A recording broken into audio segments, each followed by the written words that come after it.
This is Dr. Hankins with the Gasconade County R1 schools. Tracy, please tell us a little bit about what was going on yesterday when the murderer was loose and we were all just a little bit fearful. Well, our first inclination is always the safety of our students. And so we pulled together our team here at school to talk about what do we need to do to put our safety practices in place and to take care of the needs of our students. So the first thing that we did was go into our lockdown procedures, and we went into a modified lockdown, which means that we secure the buildings, pull the shades so that our students aren't visible from outside. And then our people from outside, custodians, maintenance people, secretaries, begin monitoring who's accessible to the district in the parking lots, coming in and out of the buildings. So that was the first thing that we put in place. And we began taking phone calls from parents. We put in place our school messenger so that parents know what's going on. We want to make sure that we clearly communicate to parents so that there are no questions about what we're doing and why we're doing that. And I think when we're transparent and parents know what's going on, they're not fearful, they don't have questions about what's going on, and that eases their anxiety. As the day went on, we had questions about how are we going to transport our students home and get them home safely. And one of our main concerns was students who would, number one, be going home to empty homes, and number two, be walking when we drop them off at the bus stops.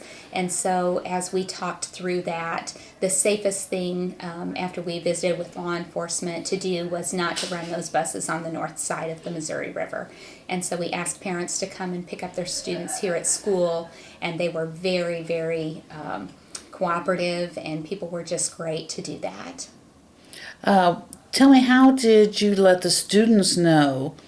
What was the reasoning behind shutting the blinds and no outside recess? We kept students inside just because we didn't know where he was. And so that was probably extra cautious, but better cautious than not cautious enough. So what did the children know? Anything? They really didn't know. The younger children didn't know anything. The high school students have access to their phones, so you never know what high school students are going to know at what point. But we didn't publicize that to our students throughout the day because we wanted our day to go on as normal. We wanted instruction to go on. We didn't want that to be interrupted. And so our teachers carried on their normal day as with instruction as they normally would.